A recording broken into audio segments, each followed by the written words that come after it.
This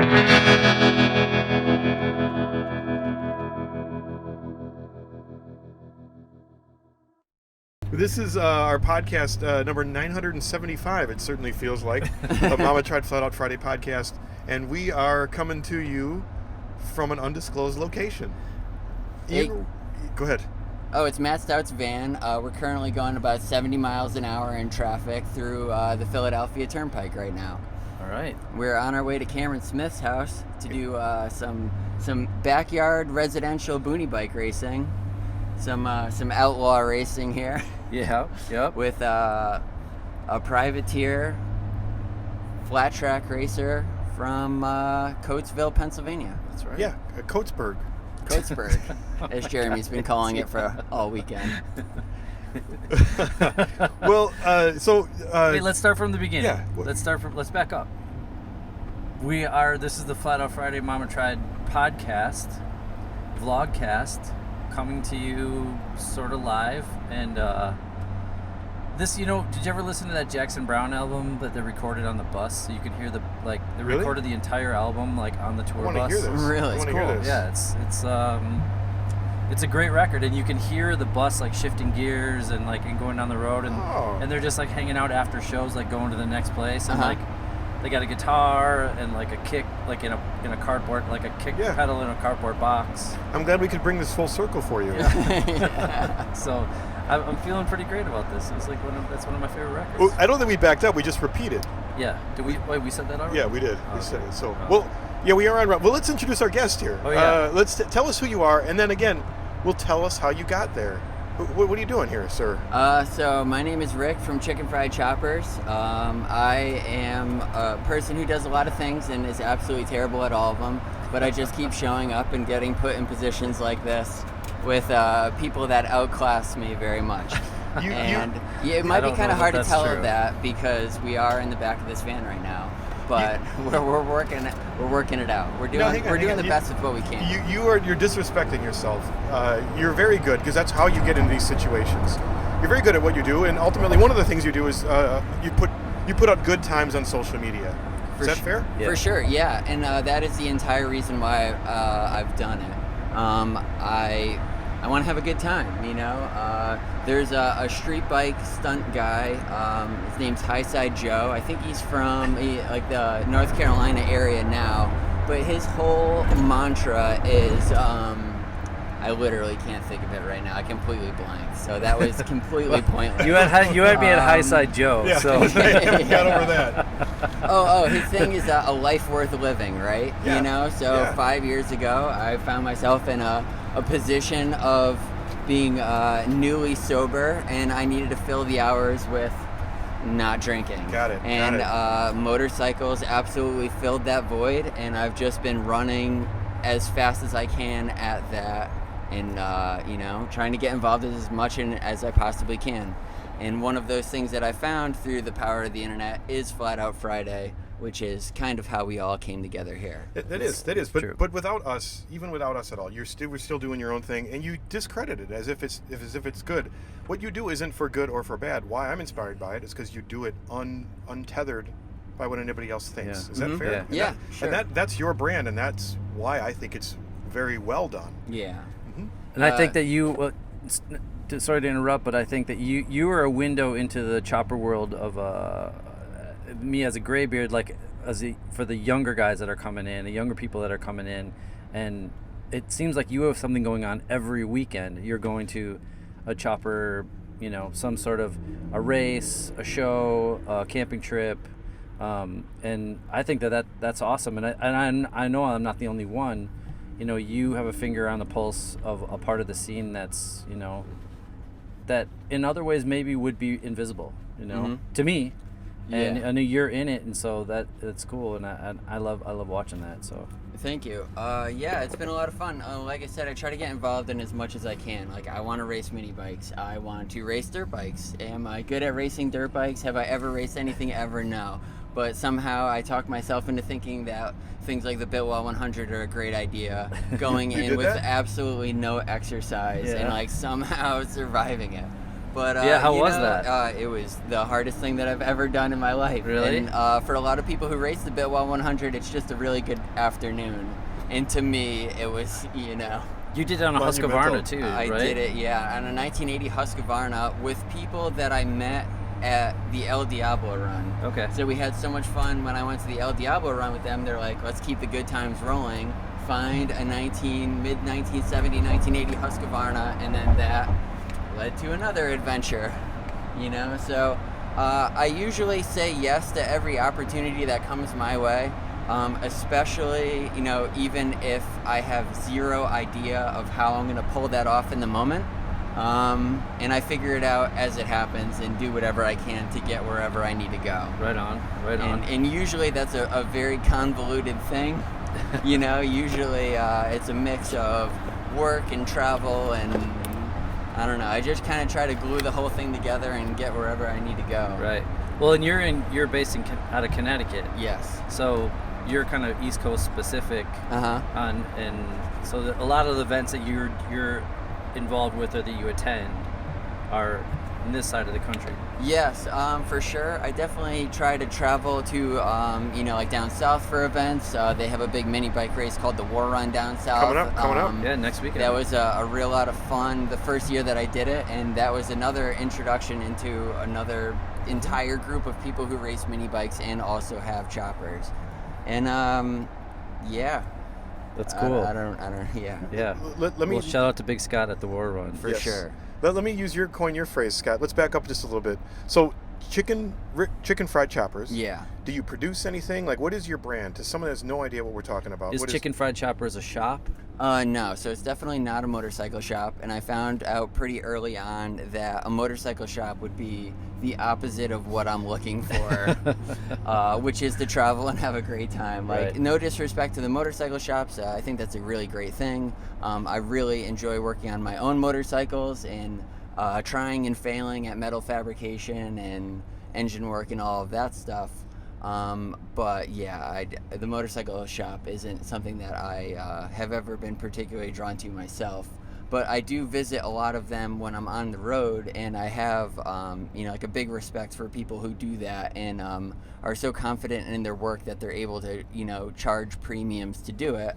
And I don't know, that's something that I always aspire to be so knowledgeable about something that I'm actually really good at it. So Chicken Fried Choppers is an internet channel. So I started, I found my way into choppers. I had a Softail, which I had zero idea about motorcycles or choppers. Like, I kind of just walked into this thing blind in 2018, and I've just been kind of adapting with it. However, it ends up, whatever the next thing is, you know, like, it just kind of keeps morphing into its own animal, right? So I started an Instagram account and I had to name it something, so I picked Chicken Fried Choppers because we were eating a lot of fried chicken at our work, and a person was in the middle of schooling me of what good fried chicken is. Okay. So it was just kind of a play on that. But I started an Instagram account to document this air quotes Softail chopper that I was building, and for some reason there was some interest in that. And then I started going to events and taking pictures at the events and realized that I liked that. And then I wanted to be more involved in the events, so I started a t-shirt company, which turned into me like kind of selling and using my platform to sell other people's small batch motorcycle parts. Okay. So that's something that I do off of my website. And I've worked with a ton of great people and met a lot of, you know, really good friends for like a good number of years now through just selling their parts. Oh, okay. At a very low margin, kind of more is like a community service at times. Right. So More than an actual business. So you have parts and you stuff envelopes and put them in the mail? Yep, absolutely. Okay. We do that, constantly do that. Yeah. Well, you say we. You have other people. No, just Okay. me. We. Just a couple personalities of me doing a couple different jobs. No, that makes sense. Well, hang on, Scott. I got one more really important question. All right. I'm a strict vegetarian, as you may or may not know. Okay. So I'm just curious, what makes good fried chicken? I don't know. I'm still at a loss for that, for sure. Come on, have you had bad fried chicken? I mean, I don't know. I'm white, for lack of better terms, and I don't, bland food Well, is you're great northern. to me. I think you're northern. Yeah, absolutely northern. I prefer my tea to be very sweet, and maybe there isn't. I'm sure there's really good fried chicken and not so good. I heard a news story yesterday on the radio about people I had to listen for a minute and try to figure out if this was a farce or not, but they're actually deep frying jellyfish. Oh, really? And I guess when it's deep fried, it's pretty good. Huh. I think that I'll stick with bad fried chicken. Yeah, I think so too. Me too. So you don't even have an aficionado. You're not even an aficionado of fried chicken. No, definitely not. I've just pulled back the curtain. I'm sorry to Yeah. all the fans that are exposed to things. No, well, this was really interesting what you said about your like flocking parts, because I wasn't sure if Chicken Fried Choppers was like a shop and also like manufactured stuff or partnered with other people that were making stuff. Because I was overhearing your conversation when I was getting all the podcast equipment set up about like maybe you didn't you're like, oh, I didn't really understand like the hardcore punk scene, or was it because I feel like what you're doing is very much analogous with like the old hardcore punk scene when it was just fanzines and you had to buy records. Like people would self-distribute their friends' records just to help get them out, right? Yeah. Like you would buy your friends' band's records, you would put out an ad in Maximum Rock and Roll or Flipside or any number of like other small zines and then sell them just to help get the word out and get the records out. And Yeah, see, I was not familiar with any of that being a thing before. I've never been in any kind of air quotes subculture. I've never been like particularly huge into music. Like we went to music shows in high school and stuff, but those were just kind of whatever was in town that week. We weren't following any particular bands or any particular style of music. I've just been somebody who's been in my garage for pretty much my entire life, doing my best to glue whatever it is together.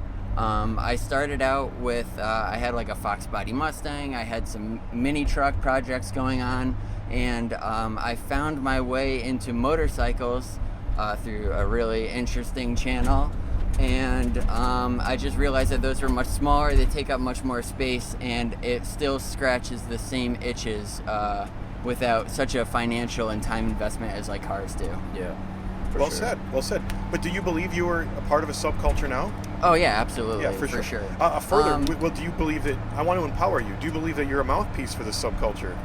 I don't really think so. I don't. If that's what I am, then that's great. But I don't want to like shoulder that title. Yeah, of course. Like I don't need that notoriety. Sure. If you think that what I do is interesting and you enjoy following it, then that's great enough for me. And people do, and I think that it's a great window into a world. You told us a little bit about how this came to be, but let's back up just even a little further. What gave you where'd you cut your teeth in mechanics? Like I said, I grew up in my garage. My grandfather gave me a set of power tools at a way too young age. And Wood tools? Like Were they wood? You were for woodworking? Like a circular saw that's from probably the pre-war that is an absolute death machine with no guard and knock yourself out, kid. Yeah. And you were like 11? Yeah, definitely. Around that age. But and like I said, I started getting into vehicles, and like I had a basement full of bicycles at one point where I would just collect bicycles on junk day and then just try to make my own cool bicycles. Or welding? Were you able to weld anything? I would get like there was a huge era where I would collect a ton of computers. And I would build my own computers in the basement, and then that's where it kind of like led to this like love for technology that is my normal day job and career. Welding came much later when I thought it would be a really cool thing to weld up all of the holes in my firewall. So, just to like shave an engine bay of a car. So I bought a stick welder off a recommendation, which was a terrible one.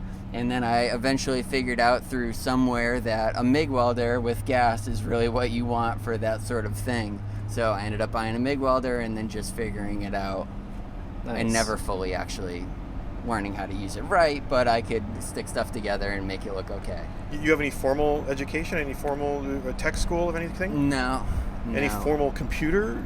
No. all self-taught. Yeah. You started this interview by saying you're not good at anything. Yeah. Do you hear what I'm saying? This is a self-improvement motivational interview more than anything. I assure you, You're it's crushing not, it. You're because crushing it. I fully. There's a real lot to learn, and especially in the motorcycle industry, just having a baseline for what actual talent is when you see it. There's plenty of wizards of metalworking that we see in the industry. There's plenty of people in the industry who really have like a great ability of branding, of self-branding. Rusty Butcher comes to mind, where you know that it's a Rusty Butcher product motorcycle from a mile away. Yeah, You know what his Sprinter He's the van king looks of like it. because it's white and black with a lightning bolt. He and that's really where I started the Instagram thing, honestly, is because I found him, and I was at a point in my life of like, this guy is having so much fun, and why should he be the only one, right? He really, I've never even met him or anything, but he definitely set me on like a very interesting course of what I want my late 20s and early 30s and beyond to look like. I think he had that effect on a lot of people. Yeah. For sure. Yeah, inspired a lot of people. So you just mentioned, your age a little bit. What's the future? What do you got planned? That's a really interesting thing. Every year it seems to be getting more with more, I'm trying to think of what the word is.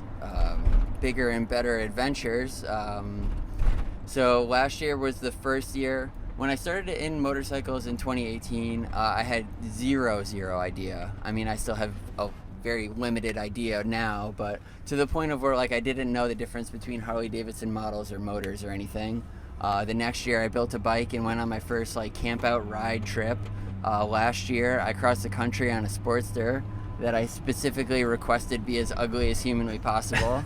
And you requested of who? You mean you specifically requested? I had some friends out in Phoenix, and the easiest way that I could work EDR would be me to fly into Phoenix, buy a bike off my buddies, then ride down to Mexico with them, Got it. ride back to split off at like Tucson, and then I ride back across the country, stop in North Carolina for the Backroad Barbecue Run camp out, and then continue home. So that was like the easiest way that I could work it with the time frame that I had.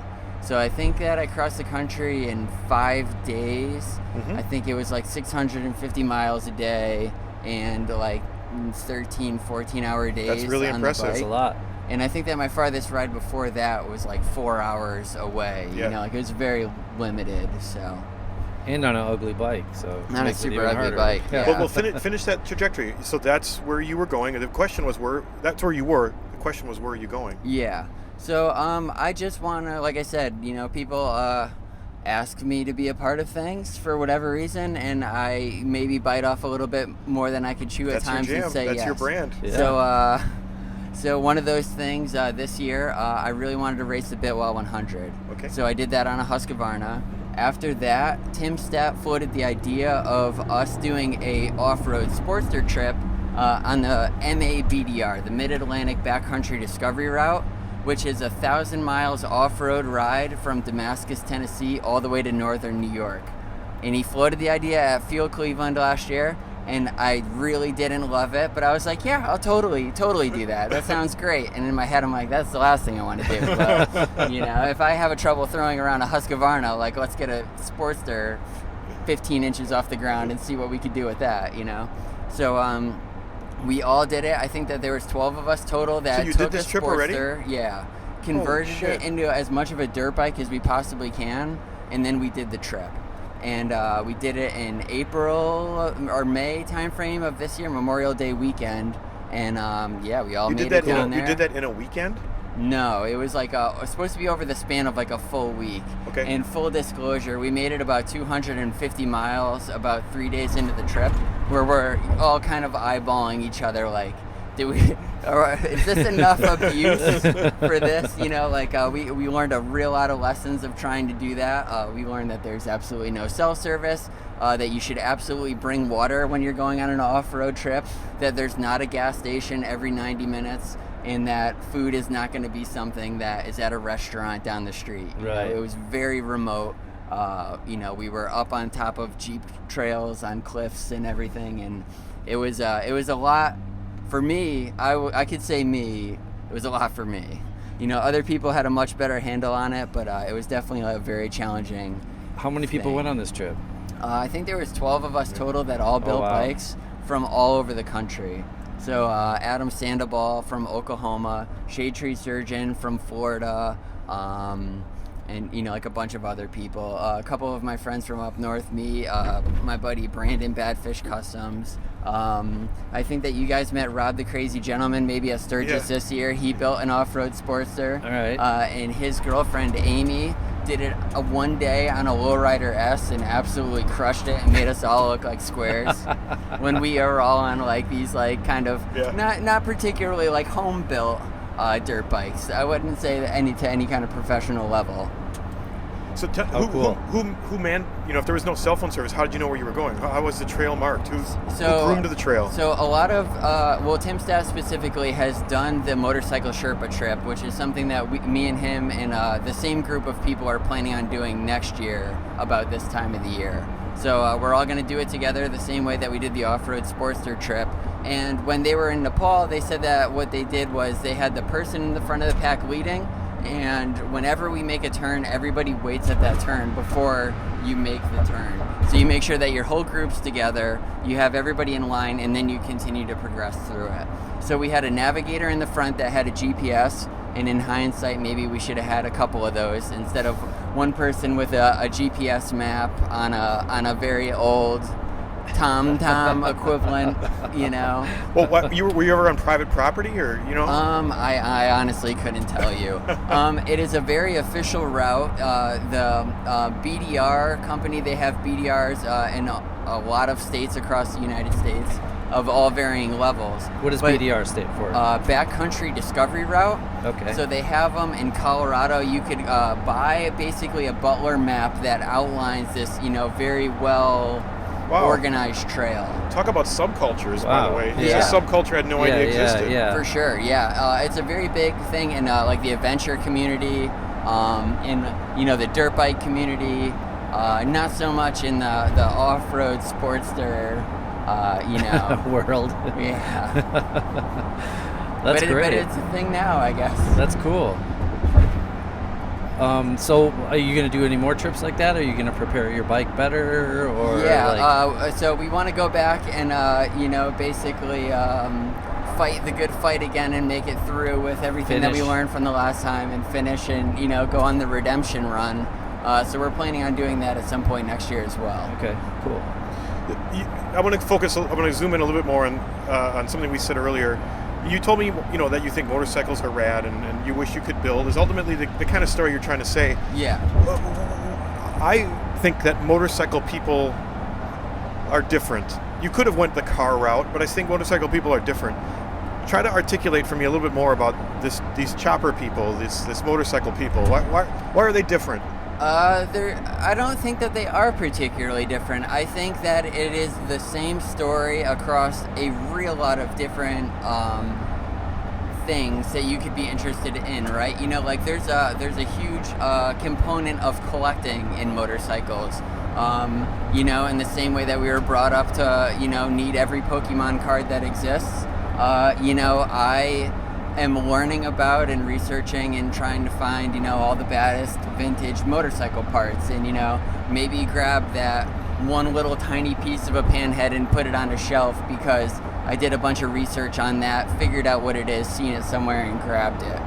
I started from absolutely zero knowledge of anything motorcycles to like having an appreciation for the vintage everything, and then just slowly progressing through older motorcycles that I'm learning about and quickly learning that it's something that you kind of have to have a really good understanding of if you hope to keep an old bike on the road. It's not something that you just do. Yeah. Well, wait, what you said though, this is what I found to be the most interesting of what you just said. When I asked you why you were drawn to chopper culture or motorcycle culture, you said because there's many components to it. Absolutely. And so that's what's blowing my mind. I didn't even think of that. Of course, you can get introspective on the collecting parts, but you can be way into the racing. Or you could just be a bike builder and love metal fabrication. Yes. There's plenty of people who very much enjoy building bikes more than they like riding them. And there's groups of people who very much want to just ride motorcycles. There's subcultures of people who are just into chopper long distance riding, and that's all they want to do is just haul across the country as frequently as possible. There's people who are interested on doing that on old bikes, like the Cannonball races, or what's the other one? The cross country chase that they do every year on super antique motorcycles. And I want to do all of it sometime. You know, like there's a hit list of everything that I want to be involved in. I want to build a 45 and race it at Trog. I want to have that same 45 at Flat Out Friday. You know, I want to eventually, you know, whether it's mine or not, do some kind of Cannonball-esque thing. I want to ride a really shitty, tiny metric bike across country. I want to ride a really built-out, you know, turnkey, brand new Harley Davidson across the country. Like, I want to experience it as much as I possibly can. I've been traveling for my day job for about 12 years now, so I'm pretty proficient at the self-traveling thing, and then this just puts it in a whole different light, a whole different experience of, you know, making a journey anywhere in the U.S. and beyond. Listening to you talk about all the components of motorcycling, you've mentioned a ton, and you didn't even scratch the surface of what is in the motorcycle community. I know this sounds pretty simple, maybe it was obvious to others, but when I asked you the question then, what makes motorcycling great for you, and you says basically because it's so much to do and it's inclusive, it's for sure diverse. There's many things for everybody. Yes, absolutely. All right, sorry Scott, I went on a tangent. No, I'm feeling it. No, I'm feeling the Philly. I was feeling the follow. And I think that's like something to really be said about the motorcycle community, is because, like, I'm not cool, I'm not good at anything, you know, like I think that the only thing that I will say that's like about myself specifically is that, like, I am into it, and I do think that a lot of people do realize that, and people that I didn't think that I'd ever have friendships with for one reason or another, you know, the craziest looking tattooed people that you've ever seen, you know, like just people that I never would expect to be in having a conversation with. Somebody specifically that comes to mind that always kind of terrifies me a little bit when I see him is Big Truth, right? Yeah. you don't want to make Big Truth mad. Yeah. And so, but, you know, like, he is a perfect example of somebody who I definitely respect, who has been here forever, who's, you know, doing it to the best of his ability, motorcycle shop owner, small business owner, like, really getting after it, right? Yeah. And I really value friendships like that, of where, you know, somebody like him would be interested in, you know, maybe helping me along in some direction in terms of information, maybe pointing me in the right direction of how, you know, internal components should be finished, and how it may look like a really good part when you have it in your hand, but really it's out of round and completely unusable. Right. Just things that you figure out the wrong way by maybe diving in a little too fast. Yes. You seem to bring up a theme of measuring yourself by your coolness. I say let's throw away that meter and let's judge you, if you will, on your sincerity and your humility. And on that, you're in the red off the charts. Is that fair? I appreciate it. Absolutely. Absolutely. All right, let's wrap it up a little bit and tell me, what are we gonna see here in Coatesburg? Coatesville. Well, best case scenario, what we want to see is enough people here to sell out the food truck. Ultimately, so you're after feeling the that, responsibility of a promoter. That's weird. after that, what we really want to see, I think that it's really important for me. The first event that I ever went to that, like, I really fell in love with was Cheap Thrills. I believe it was 2018, the swap meet in Asbury Park over the winter in the February months. I went to that event. I had a really great time. It was to the point of where I went there and I was like, these are the people that I want to surround myself with. I'm going to start a motorcycle company and I'm going to have a booth here next year, Right on. which we did.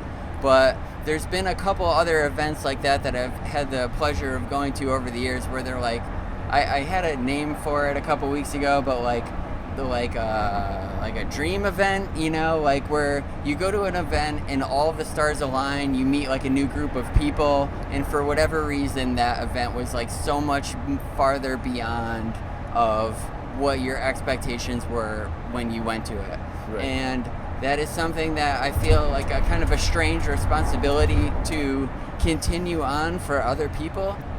So the best case scenario for the event is that somebody random shows up to this, has such a good time that they feel the need to continue to get involved in it, you know, that they continue to find really fun, inclusive events like the Flat Out Friday, and to just kind of like keep that spark lit for other people the same way that it kind of did for me.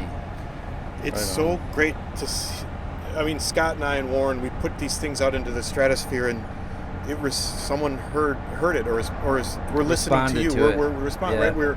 We're communicating. Finally, this technology is landing. So thanks for articulating that. Yeah.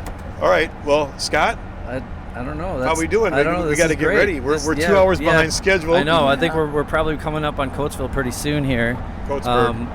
And so, Rick, it was really great to talk to you. Yeah, great to talk Thanks to you guys for hanging too. out. Thanks for setting this event up at Cameron's house. For sure. Really And looking Matt, forward. we definitely need to make sure that Matt Yeah. Stunt gets all of the credit for that. Yeah. He is so much more farther and beyond of. I think he was giving you a lot of credit for helping set this up. So it's a mutual admiration society there.